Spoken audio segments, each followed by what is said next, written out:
So do you make your own homemade cosmetics and you've been wanting to find a professional way to label your lotions and conditioners? Stay tuned and I'll show you how to make these super easy labels. Hi there, welcome to Craft with Catherine. So today I'm going to show you how to make these super easy and professional looking labels for your homemade cosmetics. So these labels are printed onto vinyl, which is waterproof and oil proof, and I've laminated it with a clear laminate sheet, which will also help to give it a professional finish and keep it safe. So you can keep these in the shower and they'll stay looking the same for months. And these are a great way for packaging your lotions and whipped body butters, and you just need a few simple materials. So for today's video, you just need a few materials.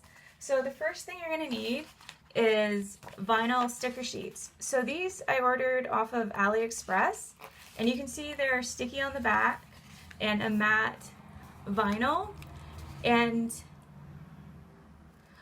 when these are printed, they won't run with oil or with water.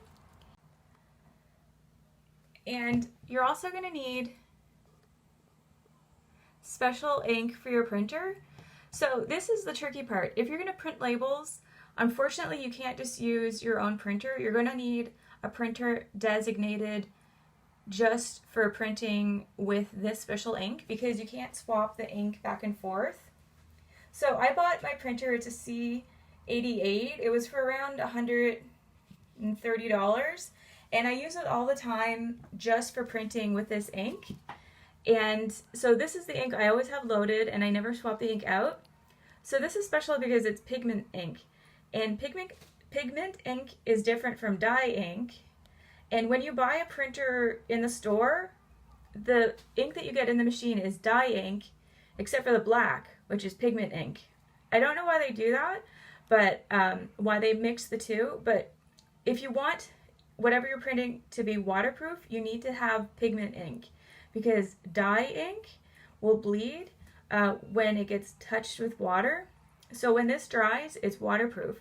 And I buy this on eBay. It is tricky to buy, so unfortunately I will put a link to what I use for my C88 printer, but it is a little bit tricky because you need to get the right ink for your printer. Like, for example, my printer is an Epson, so you need to get pigment ink for an Epson, and you need to make sure it's compatible with your machine. So it is a little bit tricky, but if you are printing a lot of labels for yourself, I highly recommend buying a printer and getting the correct ink. You're also going to need some cold laminate sticker sheet. So this is different from hot laminate. Hot laminate, when the laminating machine heats up, it melts the glue and it will fuse it to your paper.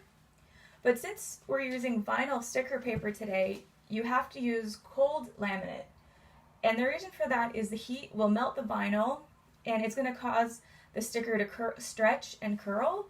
So you need to have cold laminate so that it goes on cold and it won't stretch out the vinyl. And then you're also going to need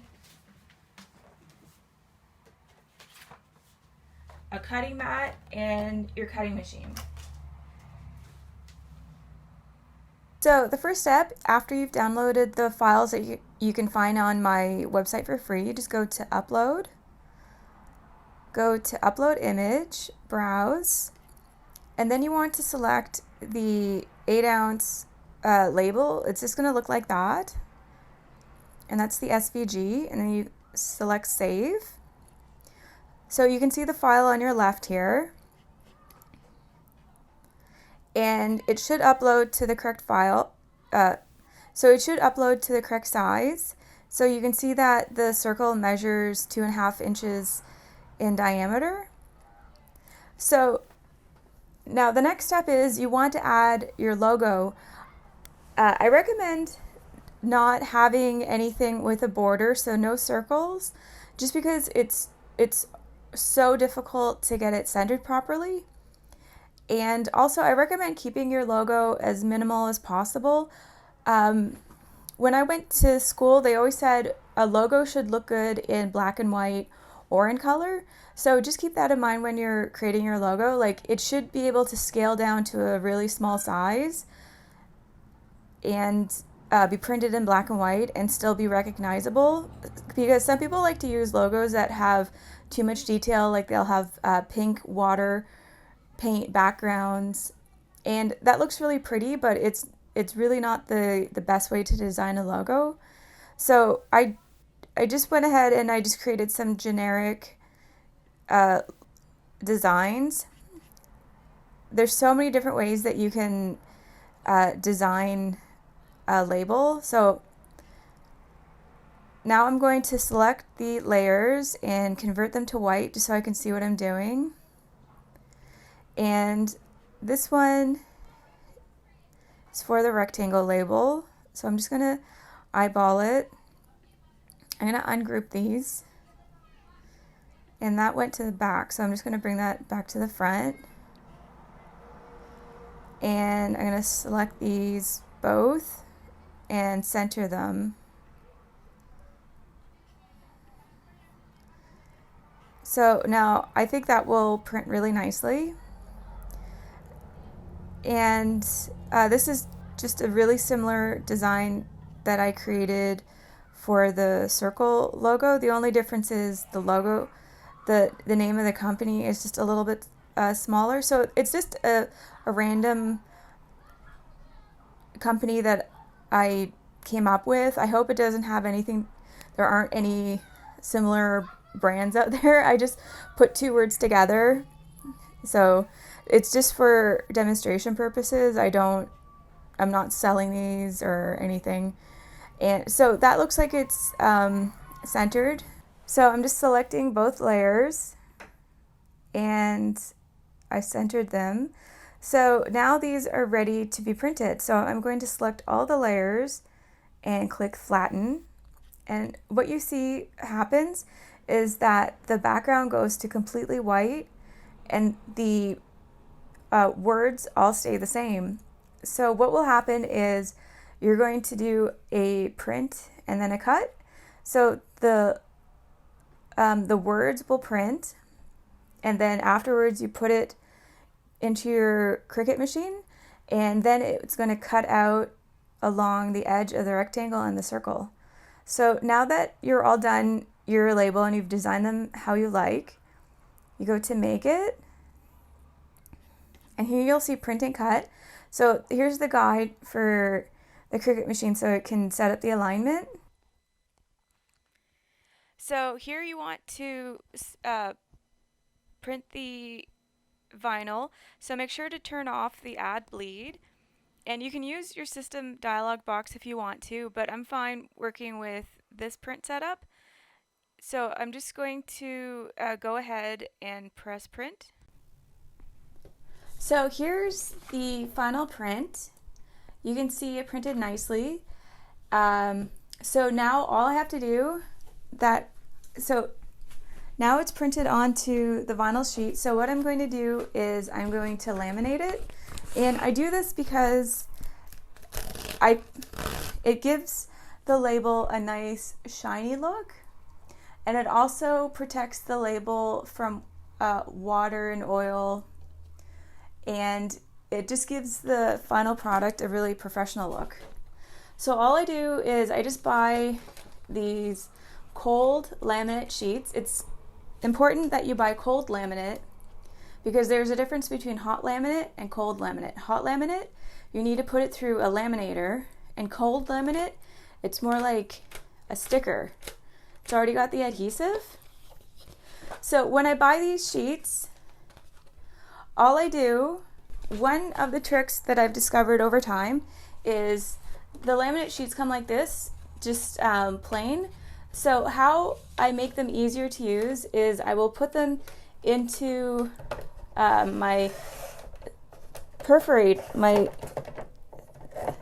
this machine here, and what it does is it has a few different options. So one option is to set it to perforate, and I just put it through like that, and it will perforate the edge. So the reason I do that is so that I can get a sticky edge to work from. So now I remove this edge, and now I have a sticky edge to work with. So I just place the sticky edge slightly over the sticky paper. Can you see here how it's over but slightly on the paper? And I make sure that the edge lines up as much as possible, and then I just press it down, fold it forwards, and then I like to just give it a start. So here you can see that this way it's easiest to get it onto the sticker paper because it's got a little bit of an edge here. And you could do this by hand just on a countertop here if you have a squeegee, but I'm going to run this through my laminator with no heat. I'm just going to put it onto this piece of cardstock that I cut out. It's just some scrap paper. And now I'm just going to run it through my laminator just so that I get a nice press with no air bubbles.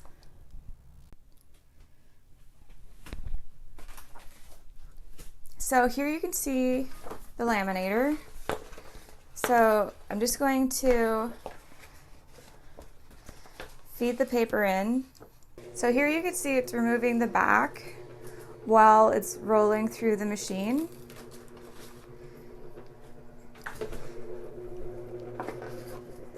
And here's the final product. So I like putting it through the laminator just because it helps get rid of the air bubbles and it does a nice job. And yes, it is at 31 just because I was lazy, but I could put it onto cold with no heat. It just doesn't really matter at 30 degrees because it's almost like room temperature. So here's the final product. So now I can put this onto my sticky mat and send it to the cutting machine. So now that my sticky sheet, my sticker has been laminated, I'm just going to eyeball it so that it's straight. I find that the machine seems to be fine with me just eyeballing it because you can see that it didn't print properly. It went a little bit bigger just because the paper shifted. So I'm just going to eyeball it. And just put some painter's tape at the bottom to hold it down because my sticky mat's not very sticky anymore. Probably going to throw this away pretty soon. And now it's all set up and it can be sent to my cutting machine. So now that it's sent to the printer, and so you just have to select the material. So I'm going to select the copy paper option just because that's what worked best for me, but I recommend you do a few test prints because all the vinyl stickers are different thicknesses. And so, I'm loading the black blade into the machine. I know it says fine point here, which is the gold blade, but I have had better results with the black blade. So here are the stickers all cut out. So I'm just going to peel away the sticker from the background. And now on this jar there's 2 seams on each side, so I'm just going to center this between the seams. And now I'm going to place the circle on the top. I think it's nice to line up the lines.